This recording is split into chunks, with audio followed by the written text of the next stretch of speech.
प्रभु यीशु मसीह के मधुर और पवित्र नाम में आपको मेरा प्यार भरा सलाम स्वीकार हो। मैं परमेश्वर का धन्यवाद करता हूं आज के इस दिन के लिए जो प्रभु यीशु मसीह के अनुग्रह से मुझे मिला है, प्रभु यीशु मसीह की दया में आपको मिला है और हम सब परमेश्वर के जीवित और पवित्र और सदा ठहरने वाले वचन पर अपना ध्यान केंद्रित कर सकते हैं। परमेश्वर का वचन जो हमारे पांव के लिए दीपक है, परमेश्वर का वो वचन जो हमारे मार्ग के लिए उजियाला है, परमेश्वर का वो वचन जो हमारे गांठ गांठ और गुदे गुदे को वार पार छेदता है, और वो परमेश्वर का वचन जो हमें अपने कर्तव्यों को पूरा करने के लिए प्रेरित करता है, हमारा मार्गदर्शन करता है।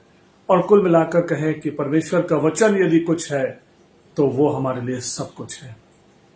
मेरे प्रियो, परमेश्वर पिता के प्रेम, प्रभु यीशु मसीह के अनुग्रह और पवित्र आत्मा की सहभागिता में मैं भला अच्छा हूं और ये प्रार्थना करता हूं, मेरी ये कामना है कि आप भी प्रभु यीशु मसीह के प्रेम में भले अच्छे रहें, आनंदित रहें और आज का दिन आपके लिए एक शानदार दिन हो और आज के दिन आप जो कुछ भी करें वो परमेश्वर की महिमा के लिए पूरा हो और आप आनंदित रहें। आज के लिए जो पाठ या जो अध्याय मैंने चुना है, काफी दिनों से मेरे अंदर ये बात चल रही थी और आज मुझे ये अवसर मिला कि आपके साथ उस बात को बांट सकूं। भजन संहिता उसका 138वां अध्याय, राजा दाऊद के द्वारा लिखा गया ये भजन, जिसके कुछ पद मुझको और आपको, हर विश्वासी को, हर मसीह को प्रोत्साहित करते हैं, ये प्रेरणा देते हैं कि हम अपने जीवन में या अपने पारिवारिक जीवन में, अपने कलीसियाई जीवन में किस तरीके से आगे बढ़ें। तो भजन संहिता 138वें अध्याय की सबसे पहली आयत जो मुझे और आपको बताती है, वो कहती है, मैं पूरे मन से तेरा धन्यवाद करूंगा। राजा दाऊद अपने जीवन के अनुभव में, राजा दाऊद अपने जीवन में परमेश्वर की विभिन्न आशीषों को प्राप्त करने के बाद, अपने जीवन में विभिन्न आश्चर्य कर्मों को देखने के बाद, अपने जीवन के द्वारा बहुत से बड़े बड़े काम करने के बाद इस निष्कर्ष पर पहुंचता है कि परमेश्वर की सामर्थ, परमेश्वर की दया, परमेश्वर की कृपा जो सर्वोपरि है, उसके लिए वो धन्यवाद करे। इसलिए वो कहता है कि मैं पूरे मन से तेरा धन्यवाद करता हूं। भजन संहिता उसका 103वां अध्याय, उसकी पहली आयत को यदि पढ़े तो वही राजा दाऊद इस बात को कहता है कि हे मेरे मन, यहोवा को धन्य कह और जो कुछ मुझ में है वो उसके पवित्र नाम को धन्य कह। हे मेरे मन, यहोवा को धन्य कह और उसके किसी उपकार को ना भूलना। मेरे प्रियो, आज मेरे लिए और आपके लिए ये बात एक प्रेरणादायक बात है। मुझे और आपको ये अभिप्रेरित करती है कि मैं अपने जीवन में कितना परमेश्वर का धन्यवादी हूं। जो बड़ा व्यक्तिगत प्रश्न है जो आज मुझे अपने आप से पूछना है और आपको अपने आप से पूछना है कि हम अपनी जिंदगी में अपनी आशीषों के बदले अपने परमेश्वर के लिए कितने धन्यवादी हैं।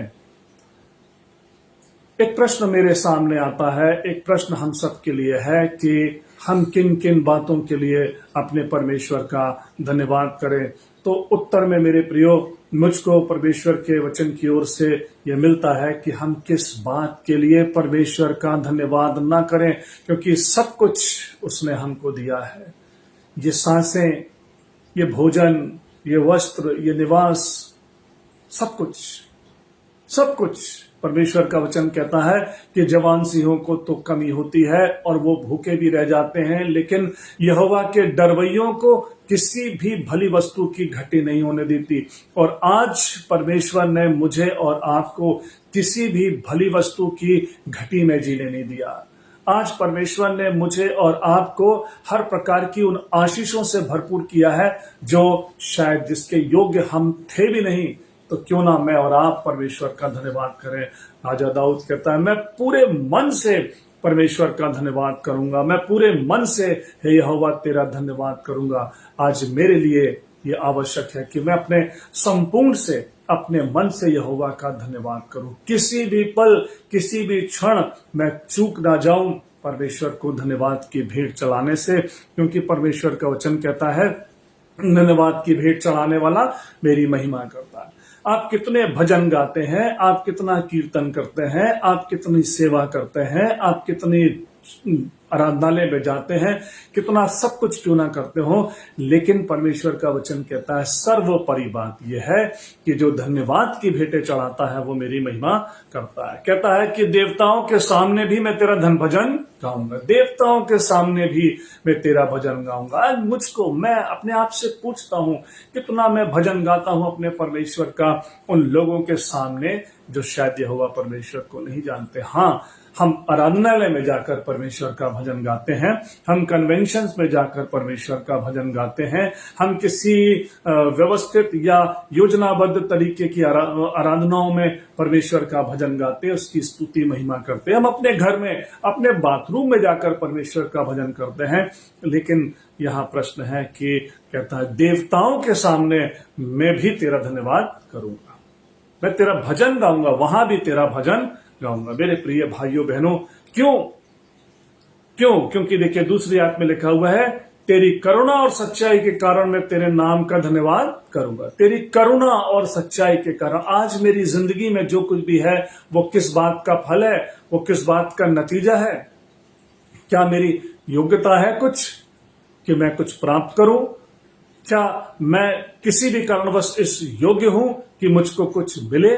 परमेश्वर का वचन कहता है नहीं, तेरी करुणा और सच्चाई के कारण तेरे नाम का धन्यवाद करूंगा। भजन संहिता 136 अध्याय की 26 आयतों में इस प्रकार से लिखा हुआ है कि उसकी करुणा सदा की है। यदि आपको समय मिले और आप भजन संहिता 136वां अध्याय पढ़ें तो मेरे प्रियो वहां पर 26 आयतों में 26 बार इस बात को लिखा गया है कि उसकी करुणा सदा की है। आज मैं जो जिंदा हूं, आज जो मैं आपके साथ परमेश्वर के वचन को बांट सक रहा हूं, आज यदि आप किसी भी कार्य में लिप्त है, किसी भी आशीषों से परिपूर्ण है, वो सब मेरे और आपके परमेश्वर की करुणा का फल है। इसलिए उसकी करुणा के कारण मैं उसका धन्यवाद करूंगा, उसके नाम का भजन करूंगा, उसके नाम की स्तुति करूंगा। चलते फिरते उठते बैठते हर पल हर क्षण मैं परमेश्वर का धन्यवाद करूंगा, उसकी स्तुति करूंगा, उसकी महिमा करूंगा और उससे प्रार्थना करूंगा। एक किसी बड़े प्रचारक के द्वारा मैंने ये बात सुनी और वो भाई कह रहे थे कि जब उन्होंने अपनी दृष्टि अन्य समाज की ओर डाली तो वो कहते हैं कि जो मुस्लिम लोग हैं वो दिन में 5 बार प्रार्थना करते हैं और यहूदी दिन में 3 बार प्रार्थना करते हैं, लेकिन हम मसीही लोग कितनी बार प्रार्थना करें?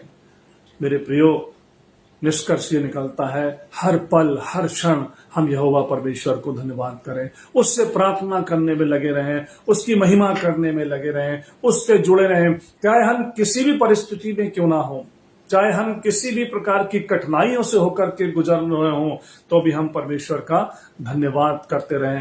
मैं याद करता हूं पौलुस और सिलास को, जब वो जेल खाने में थे, बेंत मारे गए थे, बेड़ियों से जकड़े हुए थे, लेकिन फिर भी उस कठिन परिस्थिति में वो परमेश्वर का भजन कर रहे थे। आज मैं अपने आप से पूछता हूं, इन परिस्थितियों को देखकर क्या मैं अपनी जिंदगी में किसी प्रकार की कोई नकारात्मक परिस्थितियों के आने पर भी अपने परमेश्वर का धन्यवाद करता हूं?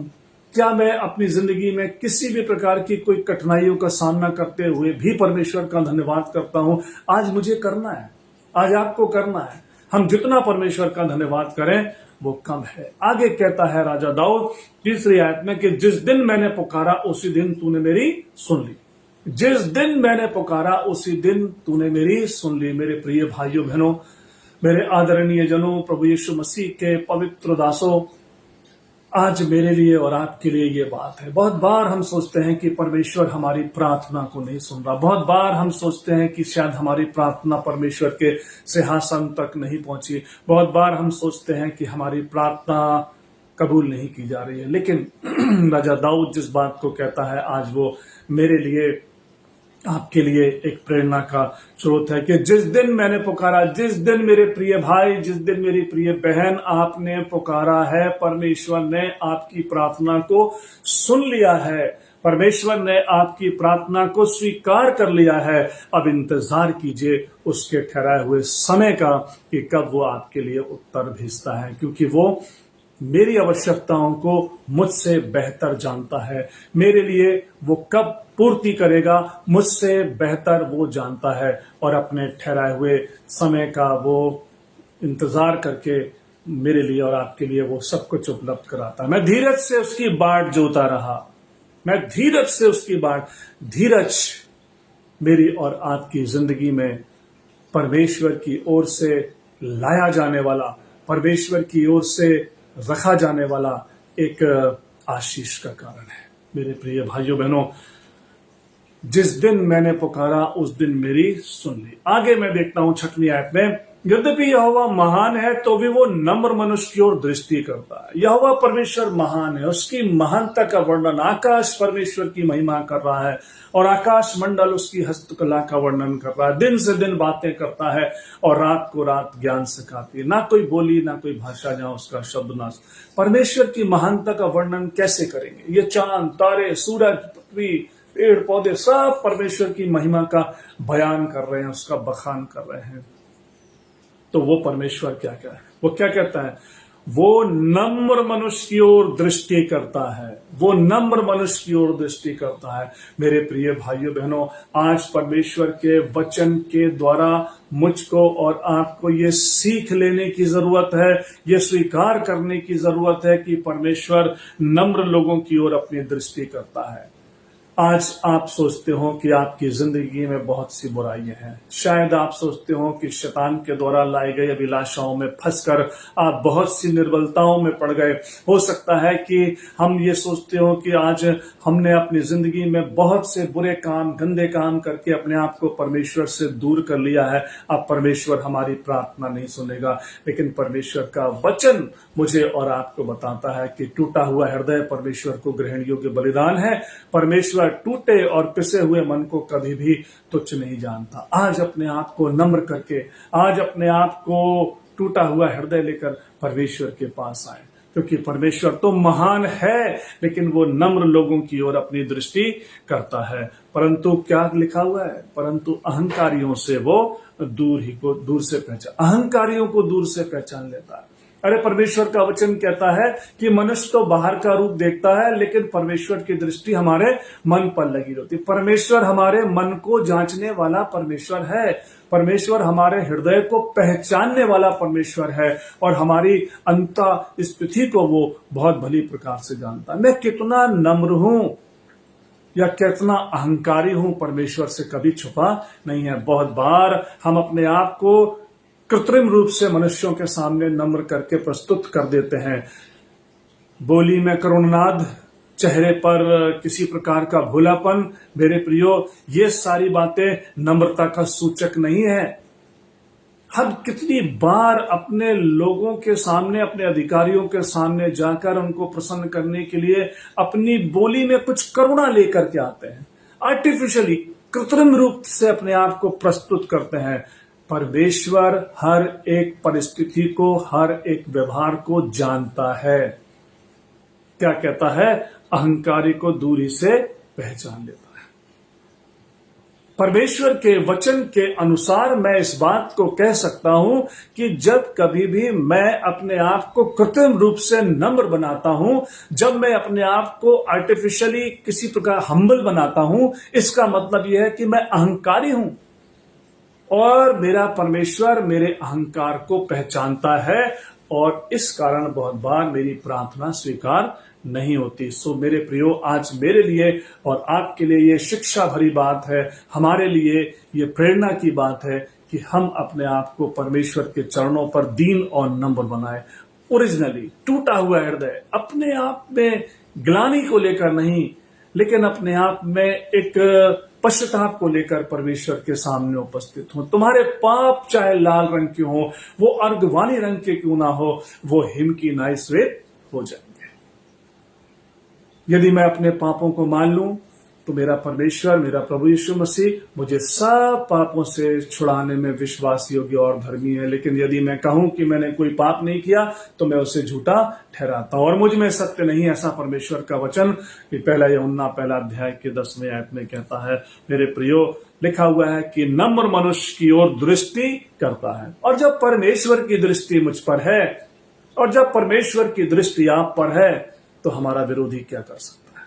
यदि परमेश्वर हमारी ओर है तो हमारा विरोधी क्या कर सकता है? मेरे प्रियो, आज ये बातें मुझको और आपको प्रेरित करती हैं, अभिप्रेरित करती हैं विश्वास में आगे बढ़ने के लिए। तब आगे वो 7वीं आयत में कहता है, संकट, चाहे मैं संकट के बीच में रहूं तो भी मुझे जिलाएगा। चाहे मैं संकट के बीच में रहूं। राजा दाऊद अपनी जिंदगी में कितने प्रकार के संकटों में रहा। शाऊल के द्वारा हमले के संकट में, अपने पुत्र अबशालोम के द्वारा किए जाने वाले हमलों के संकट में, और विभिन्न प्रकार की बातें। लेकिन वो कहता है कि तो भी तू मुझे जिलाए। कितना बड़ा विश्वास है दाऊद का, जो आज मेरे लिए और आपके लिए ये प्रेरणा का स्रोत है। क्या मैं अपने जीवन में ये बात सोचकर चलता हूं कि मेरा परमेश्वर सारे संकटों में मुझे जिलाएगा? क्या मैं ये सोच करके चलता हूं कि मेरा परमेश्वर मुझे हर प्रकार के संकटों से निकालकर आगे बढ़ाएगा? भजन संहिता 23 अध्याय के 4वीं आयत में लिखा हुआ है, चाहे मैं घोर अंधकार से भरी हुई तराई में होकर चलूं तो भी हानि से ना डरूंगा, क्योंकि तू मेरे साथ रहता है। मेरे प्रियो, ये मेरे परमेश्वर की विशेषता है। ये मेरे परमेश्वर की महानता है कि वो अपने डरवैयों के साथ रहता है, या जो लोग अपने आप को दीन और नम्र बनाकर अपने टूटे हुए हृदय को लेकर उसके सामने प्रस्तुत होते हैं, तो वो उनके संकटों में उनके साथ रहता है और उनको जिलाता है। तू मेरे क्रोधित शत्रुओं के विरुद्ध हाथ बढ़ाएगा और अपने दाहिने हाथ से मेरा उद्धार करेगा। बहुत बार ऐसा होता है कि हम शत्रुओं से घिरे होते हैं। बहुत बार ऐसा होता है कि लोग हमसे मीठी बातें करते हैं। बहुत बार ऐसा होता है लोग हमसे हाथ मिलाते हैं, गले भी मिल लेते हैं, विभिन्न प्रकार की बातें भी करते हैं। लेकिन बहुत बार उनके हृदय में हमारे प्रति विरोध होता है। बहुत बार उनके हृदय में हमको नीचा दिखाने की भावना होती है। मेरे प्रियो, उनके मन में होती हो, इससे हमें कोई लेना देना नहीं, क्योंकि मेरा परमेश्वर ही मेरा न्याय करने वाला है। आज मुझे अपने आप से पूछना है, मेरे हृदय में किसी के प्रति कोई बुराई तो नहीं है? मेरे हृदय में किसी के प्रति कोई ईर्ष्या तो नहीं है? मेरे हृदय में किसी के प्रति कोई विरोध तो नहीं है? मेरे हृदय में किसी को नीचा दिखाने की भावना तो नहीं है? अगर है तो आज मुझे अपने हृदय की सच्चाई को लेकर परमेश्वर के सन्मुख आना और उससे ये कहना जरूरी है कि परमेश्वर मुझ पर दया कर और मुझे शुद्ध कर, ताकि तेरी दृष्टि मुझ पर लगी रहे और मैं विभिन्न प्रकार के अहंकार और विभिन्न प्रकार की बुराइयों से दूर रहूं, ताकि तू मेरे लिए मेरे शत्रुओं के सामने मेज बिछा दे, ताकि तू मेरे लिए मेरे शत्रुओं के सामने कुछ ऐसी परिस्थितियों को लाए कि मेरा सिर तेरी महिमा के लिए ऊंचा हो जाए। हे सर्वशक्तिमान परमेश्वर, अपनी करुणा के अनुसार मुझ पर अनुग्रह कर। आगे कहता है, यहोवा मेरे लिए सब कुछ पूरा करेगा। 1 नहीं, 2 नहीं, 3 नहीं, वरन सारी बातें, सब कुछ मेरे लिए पूरा करेगा। कोई परिस्थिति ऐसी नहीं छूटेगी जो मेरे पक्ष में ना हो जाए। कोई किसी प्रकार की कोई आशीष ऐसी नहीं छूटेगी जो मेरे और आपके पक्ष में ना हो जाए। प्रश्न यही है, या मेरे लिए और आपके लिए कर्तव्य यही है कि मैं पूरे मन से यहोवा परमेश्वर का धन्यवाद करूंगा। मैं देवताओं के सामने, अन्य देवताओं के सामने भी मैं अपने परमेश्वर का भजन गाऊंगा। मैं उसकी करुणा के कारण उसका धन्यवाद करूंगा। मैं उसे पुकारूंगा। यद्यपि यहोवा परमेश्वर महान है, वो नम्र लोगों पर अपनी दृष्टि करता है। मैं इतना नम्र हो जाऊं कि यहोवा परमेश्वर मुझ पर दृष्टि करे और मेरे लिए मेरे शत्रुओं के सामने वो मेज बिछाए, और चाहे मैं संकट में होकर चलूं तो भी मैं किसी भी प्रकार की हानि से ना डरूं और मेरा परमेश्वर मुझे और आपको जिलाए। मेरे प्रिय भाइयों बहनों, भजन संहिता 138वां अध्याय आशीषों से भरा हुआ वचन है। भजन संहिता 138वां अध्याय धन्यवाद से भरा हुआ भजन है, जो आज मेरे लिए और आपके लिए अति आवश्यक है। हम कितना परमेश्वर के वचन को पढ़ते हैं, हम कितना परमेश्वर के वचन को प्रचार करते हैं, हम कितनी परमेश्वर की आराधना करते हैं, ये सब अपने आप में महत्वपूर्ण बातें हैं।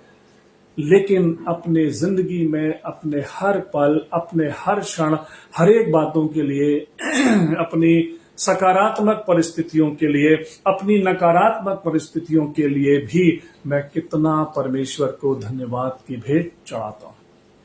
आज मुझको अपने आप से पूछना है, आपको अपने आप से पूछना। मेरे प्रियो, परमेश्वर के वचन को जानना अपने आप में एक अलग बात है, वो भी महत्वपूर्ण है, लेकिन परमेश्वर के वचन को मानकर उसके अनुसार अपनी जिंदगी में आगे बढ़ना ये महत्वपूर्ण बात है। आज परमेश्वर मुझसे और आपसे ये चाहता है कि तुम वचन को सुनने वाले ही नहीं वरन उस पर चलने वाले बनो। आज तक मैंने अपनी जिंदगी में क्या किया है, जो बीत गया सो बीत गया। आज का दिन जो परमेश्वर ने मुझे दिया है, आज का ये पल जो परमेश्वर ने मुझे दिया है, ये मेरे लिए और आपके लिए बहुत महत्वपूर्ण है। ये मेरे लिए और आपके लिए यूं कहिए कि बहुत ही ज्यादा कीमती वक्त है। आज इसको मुझे पहचानते हुए अपने घुटनों पर अपने परमेश्वर को धन्यवाद देना है। परमेश्वर, आज मेरी शरीर की जो भी स्थिति है उसके लिए भी आपको धन्यवाद। आज मेरे शरीर में जो निर्बलता है उसके लिए भी आपको धन्यवाद। आज मेरे पास किस बात की कमी घटी है परमेश्वर, उसके लिए भी आपको धन्यवाद। परमेश्वर, आज मैं किस बीमारी से होकर के गुजर रहा हूं उसके लिए भी आपको धन्यवाद। मैं आज किस प्रकार की ग्लानियों से होकर गुजर रहा हूं, धन्यवाद। मैं किस प्रकार के विरोधों से होकर के गुजर रहा हूं, धन्यवाद। क्योंकि परमेश्वर का वचन कहता है जो परमेश्वर से प्रेम रखते हैं उनके लिए सब बातें मिलकर भलाई को उत्पन्न करती हैं। मेरे परमेश्वर ने, आपके परमेश्वर ने हमारे लिए एक बड़ी भलाई को रखा है, बड़ी भलाई को छुपा रखा है, जो अपने समय पर मुझको और आपको देगा। उसकी करुणा सदा की है, हम उसका धन्यवाद करें, उसके नाम की महिमा सदा करते रहें। परमेश्वर आप सबको आशीष दे। धन्यवाद। जय मसीह की।